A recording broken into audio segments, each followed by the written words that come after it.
सैयदना अबू हुरैरा रज़ी अल्लाह अन्हो बयान करते हैं कि रसूल अल्लाह सल्लल्लाहु अलैहि वसल्लम ने फरमाया,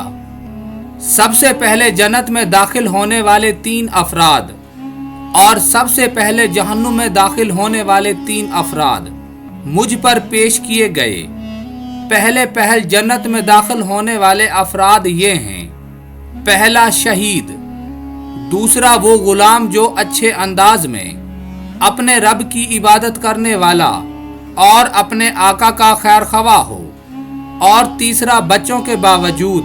पाक दामन बनने वाले। और पहल जहन्नुम में दाखिल होने वाले 3 अफराद ये हैं: एक मुसल्लत हो जाने वाला अमीर,